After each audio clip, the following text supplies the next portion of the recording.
अस्सलामुअलैकुम रहमतुल्लाहि व बरकातुहू। अज़ीज़ तलबा और तालिबात, आज हम इंसानी जिस्म और उज़वी निज़ाम को कंटिन्यू कर रहे हैं। इसमें आज हम खून पढ़ने जा रहे हैं। खून सुर्ख रंग की एक बहने वाली शय है। खून एक माए इत्तिसाली नसीज है। ऑक्सीजनी खून का रंग गहरा सुर्ख, जायका खारा और pH 7.4 होता है। खून दो बुनियादी अज्जा से बनता है, दमुई सयाल और खून के जिस्मिये। दमुई सयाल प्लाज्मा और खून के जिस्मिये जिसे ब्लड कार्पस्कल्स या सेल कहते हैं। प्लाज्मा जर्द रंग का होता है जैसे कि शक्ल में बताया गया है। दमुई सयाल जर्दी माइल शफ़ाफ किसी कदर असासी माय है, शफ़ाफ होता है और थोड़ा सा असासी होता है। इसमें 90-92% पानी, 6% प्रोटीन, 1% गैर नामियाती नमक और 2% दीगर अज्जा होते हैं। दमुई सयाल में दूसरा पॉइंट है अल्ब्यूमिन। अल्ब्यूमिन पूरे जिस्म में पानी पहुंचाने का फ़ेल अंजाम देता है, यानी जिस्म में पानी पहुंचाने का फ़ेल ये अल्ब्यूमिन के ज़रिए होता है। तीसरा पॉइंट है ग्लोब्यूलिन्स। ग्लोब्यूलिन्स ये हिफाजती काम करता है। चौथा पॉइंट फाइब्रिनोजीन और प्रोथ्रोम्बिन खून के इंजमाद में मदद देती हैं। और उसके बाद वाला आखिरी पॉइंट है दमुई सयाल में गैर नामियाती आयन, कैल्शियम, सोडियम, पोटाशियम, अज़बी और उज़लाती अफ़ाल पर काबू रखते हैं। खून का दूसरा जुज़ है खून के जिस्मिये ब्लड कार्पस्कल्स।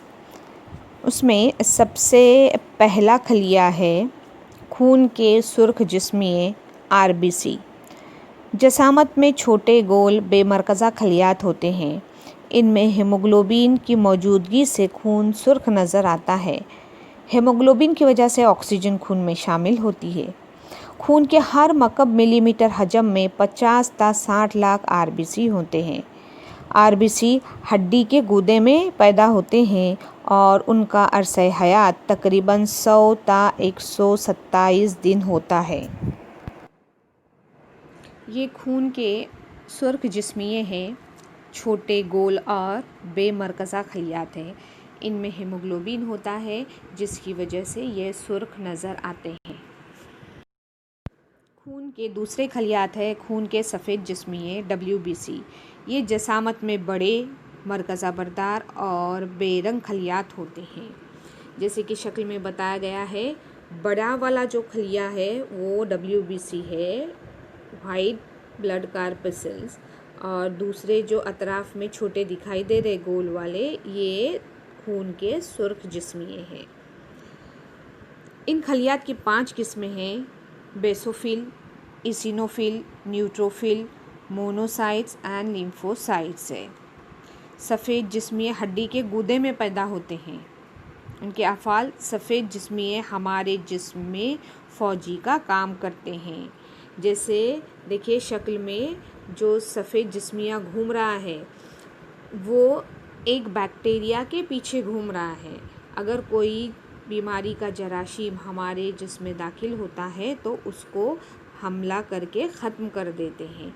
तो यहाँ पर भी ये बैक्टीरिया को देखिए किस तरीके से ख़त्म करता है। खून के खलियात की आखिरी किस्म है प्लेटलेट्स।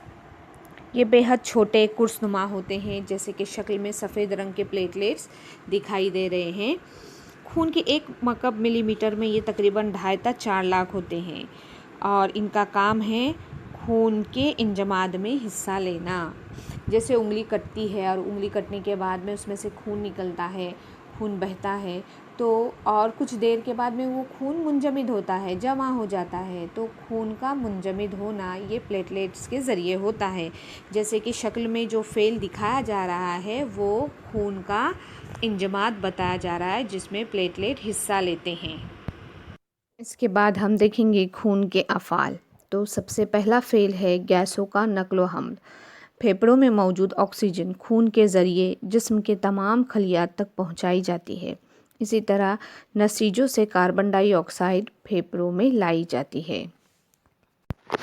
दूसरा फ़ेल है तग़ज़ियाती मादों की तरसील। खलियात को ग़िज़ा मुहैया करना। ग़िज़ाई नाली की दीवारों के ज़रिए ग्लूकोज, अमाइनो एसिड और अग्नितुर्शे जैसे हज़मशुदा सादा तग़ज़ियाती मादे खून में जज़्ब किए जाते हैं और जिस्म के बाहर खलिए तक पहुंचाए जाते हैं। तीसरा फ़ेल है बेकार मादों की तरसील। यूरिया, अमाइनो एसिड, क्रेटिनिन वगैरह नाइट्रोजनी मादे नसीजों से खून में जमा किए जाते हैं। बाद में ये मादे जिस्म से बाहर खारिज करने के लिए खून के ज़रिए गुर्दों की जानिब ले जाए जाते हैं। चौथा फ़ेल है जिस्म की हिफाजत। खून में ज़िद्दे जिस्मिया एंटीबॉडी के ज़रिए तैयार होने से खुर्दे जरासीम और दीगर नुकसानदा ज़र्रात से जिस्म की हिफाजत होती है। पांचवा फ़ेल है खामरों और महरकाबों का नकलो हम। खामरे और महरकाब का जिस्म मकाम पर अफराज होता है, वहाँ से वो खून के ज़रिए उस मकाम तक ले जाए जाते हैं जहाँ उन पर अमल होता है। छठा फ़ेल है जिस्मानी दर्जे हरारत पर काबू। नालियों के मुनासिब फैलाव और सुकराव की वजह से जिस्म का दर्जे हरारत मुस्तकिल तौर पर 37 डिग्री सेल्सियस होता है। सातवां, जिस्म में सोडियम पोटाशियम जैसे नमकियात को मुतवाज़न रखना। आठवां, ज़ख़म से खून बह रहा हो तो थके तैयार करके ज़ख़म बंद करने का फ़ेल प्लेटलेट्स और दमोई सयाल में मौजूद फाइब्रिनोजीन नामी प्रोटीन करते हैं। इंसानी खून के ग्रुप। खून में मौजूद ज़िद्दे जिस्म एंटीबॉडीज़ और तरियाक़िज़ा एंटीजन इन दो प्रोटीन की बिना पर खून के मुख्तलिफ ग्रुप किए गए हैं।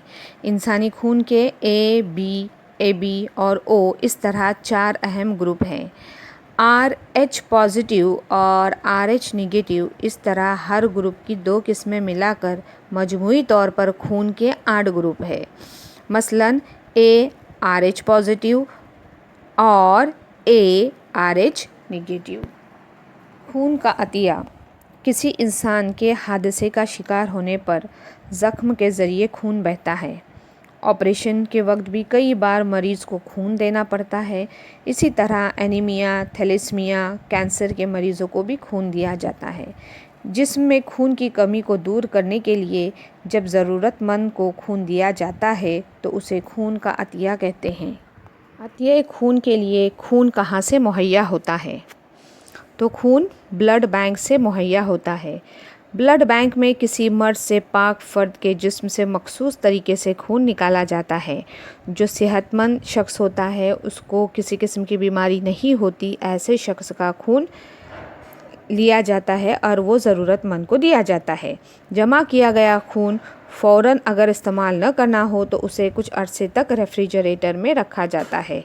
वो खून अगर इस्तेमाल न करना है तो फ्रिज में रखा जाता है। जो शख्स खून देता है उसे खून का दाता कहते हैं और जिस शख्स को खून दिया जाता है उसे खून का सारिफ कहते हैं। ग्रुप ओ का खून दूसरे तमाम ग्रुपों के अफराद को दिया जा सकता है, जबकि ए बी ग्रुप का शख्स तमाम ग्रुप से खून ले सकता है। इसलिए ओ ग्रुप को आफाकी दाता यूनिवर्सल डोनर कहते हैं और ए बी खून का ग्रुप आफाकी सारिफ यूनिवर्सल रेसिपिएंट कहलाता है। खून का ग्रुप मोरोसी होता है। इसका इन्हिसार हमारे जिस्म में वालिदैन की जानिब से मुंतकिल होने वाले जीन पर होता है। खून का अतिया देते वक्त मुशाबा ग्रुप का खून हो तो मरीज़ को दिया जाता है। अगर खून का ग्रुप मुशाबा न हो तो मरीज़ को नुकसान हो सकता है। इस वजह से मरीज़ की मौत का भी अंदेशा होता है। आज का दाता कल का सारिफ हो सकता है। बगैर किसी तवक्का के खून का अतिया दरअसल ज़िंदगी का अतिया है। हादसे, जरियान खून यानी खून का बहना, विलादत और ऑपरेशन के वक्त मरीज़ को खून की ज़रूरत होती है। सेहतमंद इंसान के ज़रिए दिए गए खून का इस्तेमाल मरीज़ की ज़िंदगी बचाने के लिए किया जाता है। इसलिए खून के अतिये को सबसे अफजल अतिया कहा जाता है। फिशार खून, खून का दबाव, ब्लड प्रेशर। दिल के सिकुड़ने और फैलने से शरीयानों में खून मुसलसल बहता रहता है। दिल के सिकुड़ने से शरीयान की दीवारों पर दबाव पड़ता है, इसे फिशार खून कहते हैं। जिस्म के तमाम हिस्सों तक खून पहुंचने के लिए खून का दबाव ज़रूरी होता है। दिल के सिकुड़ते वक्त इस दबाव की पैमाइश की जाती है तो उसे सिस्टोलिक दबाव कहते हैं। दिल के फैलने पर की गई दबाव की पैमाइश को डायसिस्टोलिक दबाव कहते हैं। सेहतमंद इंसान के खून का दबाव तकरीबन 80 मिलीमीटर और 120 मिलीमीटर से 89 मिलीमीटर से 139 मिलीमीटर पारे के सतून के मसावी होता है। खून के दबाव की पैमाइश के लिए स्फिग्मोमैनोमीटर नामी आले का इस्तेमाल किया जाता है। बुलंद फिशारे खून, हाई ब्लड प्रेशर। इंसानी जिस्म के खून का दबाव तबई दबाव से ज़ायद होता है। बुलंद फिशारे खून से मुतासरा शख्स की शरीयानों में गैर मामूली तनाव पैदा होता है। बुलंद फिशारे खून यानी दिल को ज़रूरत से ज़्यादा काम करना पड़ता है। इसमें सिस्टोलिक और डायसिस्टोलिक दबाव बढ़ जाता है।